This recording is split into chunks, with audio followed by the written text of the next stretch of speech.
minasyaitonirrajim. Bismillahirrahmanirrahim. Assalamualaikum warahmatullahi wabarakatuh.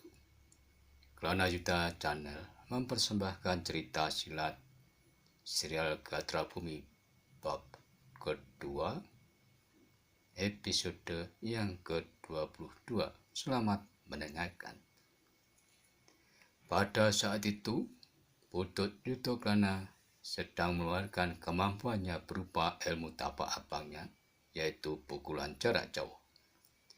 Ajian tapak abangnya meluncur menghantam sebuah batu hitam, maka di batu hitam pun telah membekas telapak tangan berwarna merah yang berada di dekat batu yang dihantam pukulan Gatra Bumi tadi.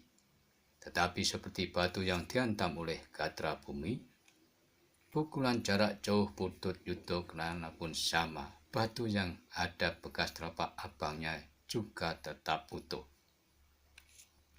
Sehingga lawan-lawannya yang bersenjata cambuk tertawa berkepanjangan. Karena melihat apa yang baru dipertunjukkan oleh Putut Yutoklana dan Gatra Bumi. Namun, Putut Yutoklana dan Gatra Bumi tidak menghiraukan kedua orang yang mentertawakannya. Keduanya kemudian mendekati kudanya dan dengan lincahnya keduanya sudah berada di atas kuda. Sambil tersenyum kepada kedua lawannya, Gatra Bumi berkata, "Maaf Kisanak, apakah di depan itu padepokan perguruan orang bercambuk?" Kedua orang itu pun terkejut setelah Gatra Bumi berkata tentang perguruan orang bercambuk. Namun, tidak menunggu jawaban lawannya, keduanya telah melarikan kudanya menuju padepokan Kiwat Widura dan ingin cepat bertemu dengan Gelagah Putih. Ternyata kedua lawannya yang bersenjata cambuk itu masih penasaran dengan batu yang ada bekas tapak abang yang tetap utuh itu. Maka didekatinya dan disentuhnya batu hitam tersebut. Keduanya pun terkejut setelah menyentuhnya hingga mundur beberapa langkah. Setelah disentuh, batu itu pun hancur lembut seperti pasir. Sedangkan batu satunya yang dihantam oleh hentakan tangan Gatra Bumi hampir sama, juga hancur berkeping-keping seperti butiran batu kerikil. Sehingga mereka pun mulai sadar, seandainya kedua serang itu mengenai dirinya, maka dapat dibayangkan apa yang akan terjadinya. Mereka pun saling berkata dalam hatinya, bahwa kesombongan hanya merupakan akal dan pikiran yang jernih. Lalu keduanya segera menuju ke padepokan orang bercambuk. Ternyata kedua itu murid perguruan orang bercambuk. Hingga bergegas ke padepokan orang bercambuk sambil berdebar-debar hatinya. Sementara itu sinar matahari sudah mulai berjalan ke arah barat, yang menandakan senja pun akan segera tiba. Di saat itu sinar matahari sudah mulai berjalan ke barat. Terlihat orang penunggang kuda sedang memacu kudanya menuju ke padepokan orang bercambuk. Keduanya adalah Raden Bagus Sasmito atau lebih senang disebut Putut Yutoklana bersama Gatra Bumi. Ketika sesampainya di depan regol padepokan, mereka pun segera turun dari kuda. Dan keduanya dengan santun bertanya kepada seorang yang berada di samping regol itu. "Permisi Kisanak, maaf, apakah benar padepokan ini yang disebut padepokan orang bercambuk?" bertanya Gatra Bumi kepada orang yang di samping regol tersebut. Sambil mengamati Gatra Bumi sejenak, lalu orang tersebut menjawabnya, "Memang tidak salah, dan Kisanak berdua ini siapa?" Orang itu berganti bertanya. Kemudian Gatra Bumi menjelaskan dengan singkat atas maksud berdatangnya, dan saat kemudian maka keduanya segera dipersilakan masuk ke dalam padepokan dengan diantar oleh seorang cantrik. Keduanya kemudian dipersilakan duduk dan menunggu di dalam pendopo yang cukup luas dan bersih. Dan tidak lama kemudian seorang yang sudah agak sepuh namun badannya masih kelihatan segar serta berwibawa telah keluar dari dalam rumah induk untuk menemui Gatra Bumi dan Putut Yudhokrono di pendopo. Sambil tersenyum ramah, "Selamat sore anak muda," sapanya. Ternyata orang tersebut adalah Ki Widura yang baru saja menyapa keduanya itu. "Terima kasih Ki Widura, sugeng sonten," jawab Gatra Bumi dan Putut Yudhokrono hampir bersama. "Maafkan aku yang sudah tua ini. Sebenarnya anak mas berdua ini siapa?" bertanya Ki Widura. "Sugeng dalem Ki Widura," berkata Gatra Bumi. "Mungkin Ki Widura masih ingat waktu panjenengan rawuh di tanah perdikan mulai 10 tahun yang lampau. Di saat itu kebetulan ada seorang anak yang kira-kira berumur 7 tahunan sedang membersihkan halaman dengan cara mundur hingga hampir jatuh terjengkang. Setelah mengamati Gatra Bumi sejenak, tiba-tiba terdengar suara orang tertawa. Ki Widura itulah yang tertawa. Dan saat kemudian Ki Widura pun mulai teringat dengan kejadian yang kurang lebih 10 tahun tersebut. Kemudian Ki Widura langsung menyebut sebuah nama, Gatra Bumi. Demikianlah Gatra Bumi menjelaskan tentang dirinya.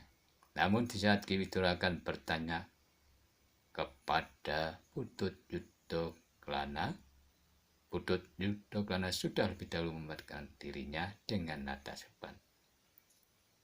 Dan setelah keduanya menjelaskan tentang dirinya, barulah Gatra Bumi bertanya kepada Ki Widura, apakah Kakang Glagah Putih masih berada di padepokan ini. Ki Widura kemudian berkata, "Maaf, bahwa Glagah Putih memang kemarin berada di padepokan ini, tetapi sekarang ia baru berkunjung di Jati Anom menemui kakak sepupunya Ki Tumenggung Untara. Karena sudah cukup lama mereka tidak bersua, tetapi diperkirakan besok sudah kembali ke padepokan lagi." Demikian, setelah berkata panjang lebar, Ki Widura kemudian mempersilahkan Putut Yudhokrono untuk beristirahat di gandok sebelah kanan rumah induk. Keduanya lalu diantar oleh seorang cantrik. Waktu pun berjalan dengan cepatnya, sehingga malam pun telah berlalu dan waktu pagi pun telah datang. Para cantrik dan menteri telah melaksanakan kewajibannya masing-masing. Demikian juga dengan Gatra Bumi dan Putut Yudhokrono. Setelah melaksanakan kewajibannya, keduanya ingin berkeliling di padepokan. Mereka melihat banyak murid-murid perguruan orang bercambuk sedang berlatih. Ada cantrik dengan ringannya berlatih keseimbangan tubuhnya dengan turun naik dari sebuah kubangan berisi lumpur agak padat yang tingginya kira-kira hampir satu sedada mereka. Kalau orang yang belum sering latihan sepertinya memang berat, tapi bagi mereka cantrik maupun menteri sudah tiap waktu berlatih. Di bagian lain, ada yang membentuk badan dan ototnya berlatih menaik turunkan batu kali cukup besar yang dimasukkan ke sebuah keranjang dari bahan bambu, dan dengan cara menariknya dengan sebuah tambang dari serabut kelapa, lalu disangkutkan di cabang sebuah pohon. Ada juga yang sedang berlatih pernapasan dengan cara duduk bersila menghadap sinar matahari pagi. Mereka menghirup dan mengeluarkan lewat hidung dengan pelan untuk melatih guna mendapatkan tenaga cadangan. Putut Yudoklana dan Gatra Bumi sepertinya mendapatkan pengalaman yang baru sehingga keduanya ingin ikut berlatih bersama mereka. Sepertinya masih banyak tempat lainnya untuk berlatih. Ada beberapa patok bambu yang ditancapkan pada tanah yang tingginya tidak sama. Mereka yang berlatih saling melenting berloncatan dari patok bambu yang satu ke patok bambu yang lainnya dengan tangkasnya. Dan belum lagi yang latihan dengan senjata cambuk dengan diimbangi gerak tubuh serta jurus-jurus tertentu yang dikombinasi dengan senjata cambuk. Mereka pun bersemangat seakan-akan tidak merasakan kelelahan. Demikianlah sekedar gambaran dari kegiatan berlatih olah kanuragan yang ada di sebuah padepokan perguruan orang bercambuk itu. Tidak terasa waktu berjalan dengan cepat dan siang pun sudah tiba. Dan pada saat itu di luar padepokan tiba-tiba seorang pemuda dengan kuda hitam yang besar dan gagah tahu-tahu sudah berdiri sambil tersenyum di dalam padepokan. Pemuda itu tersebut terkejut. Ternyata dalam padepokannya ia melihat Gatra Bumi dan Putut Yudoklana sedang ikut berlatih ketangkasan bersama para cantrik. Ternyata Gatra Bumi juga melihat kedatangan pemuda tersebut, maka ia pun menyebut nama Kakang Gelagah Putih sambil tersenyum. Lalu Gatra Bumi berjalan agak cepat menghampiri Gelagah Putih. Dan dengan keberaniannya mereka pun bisa bertemu di padepokan ini. Kemudian mereka pun segera membersihkan diri dan mandi. Setelah keduanya ikut berlatih dengan cantrik-cantrik, mereka pun lalu duduk di pendopo sambil makan dan minum. Gatra Bumi kemudian segera menceritakan maksudnya. Ia pun telah mengeluarkan sebuah nawala yang masih rapi yang dibawa utusan Ki Patih Mandaraga. Dengan agak berdebar-debar, Gelagah Putih pun membuka, lalu dibacanya nawala itu. Kemudian dalam nawala tersebut telah dijelaskan pula bahwa ini semuanya masih terselubung atau masih rahasia. Setelah perjamuan di pendopo selesai, Gelagah Putih kemudian segera menemui ayahnya Ki Widura. Ki Widura pun setelah diperhatikan tentang garis besar isi nawala, ia pun sedikit mengerutkan keningnya. Sebab anaknya yang baru beberapa hari bertemu dengannya harus berpisah lagi untuk menjalankan tugasnya. Dan apalagi segera mungkin Gelagah Putih harus segera menghadap Ki Patih Mandaraga. Ki Widura kelihatannya dengan tidak sengaja sedang menarik napas dalam-dalam. Namun sesaat kemudian ia pun telah memberi arahan kepada putranya. Untuk sementara, Gatra Bumi dan Putut Yudoklana tetap tinggal di padepokan sambil menunggu hasil perjalanan Gelagah Putih hingga kembali dari Kota Manaram.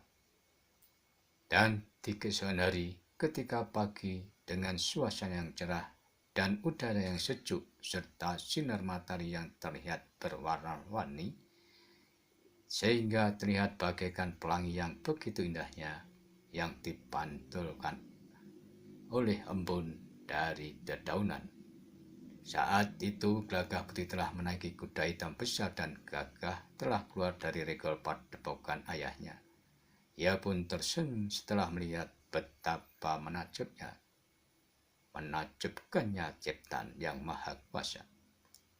Kemudian Gelagah Putih telah memacu kudanya menuju kota Raja Mataram untuk sowan memenuhi panggilan Patih Mandalika.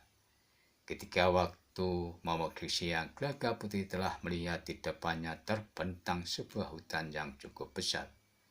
Gagah Putih kemudian mengendalikan kudanya untuk berjalan agak pelan, dan ketika sampai di pinggir hutan tersebut, telinganya sayup-sayup telah mendengar sesuatu seperti bunyi ledakan cambuk yang menggelegar. Lalu ia segera menuntun kudanya, dan kemudian ia talikan kendali kuda itu ke sebuah pohon. Gagah Putih pun mengendap-endap, lalu dipertajamkan pendengarnya untuk mengetahui arah mana ledakan-ledakan cambuk itu berasal. Tak berselang beberapa lama ia telah melihat pertempuran di sebuah tanah lapang di dalam hutan itu. Dengan serunya, seorang berbadan gemuk dengan sebagian wajahnya yang tertutup dengan kain ikat kepala dan bersenjata cambuk telah bertempur dengan seorang yang wajahnya juga tertutup memakai topeng dari kayu. Dalam pada itu, pertempuran keduanya demikian seru dan sengitnya. Keduanya saling menyerang dan menangkis serangan-serangan lawannya. Gagah Putih pun mengamati pertempuran dari balik sebuah pohon yang besar dan berdaun rimbun. Namun, apakah sebenarnya yang menyebabkan terjadinya pertempuran itu yang sangat mendebarkan? Maka nantilah episode selanjutnya dari Srila Gatra Bumi bab 2. Terima kasih, sampai jumpa.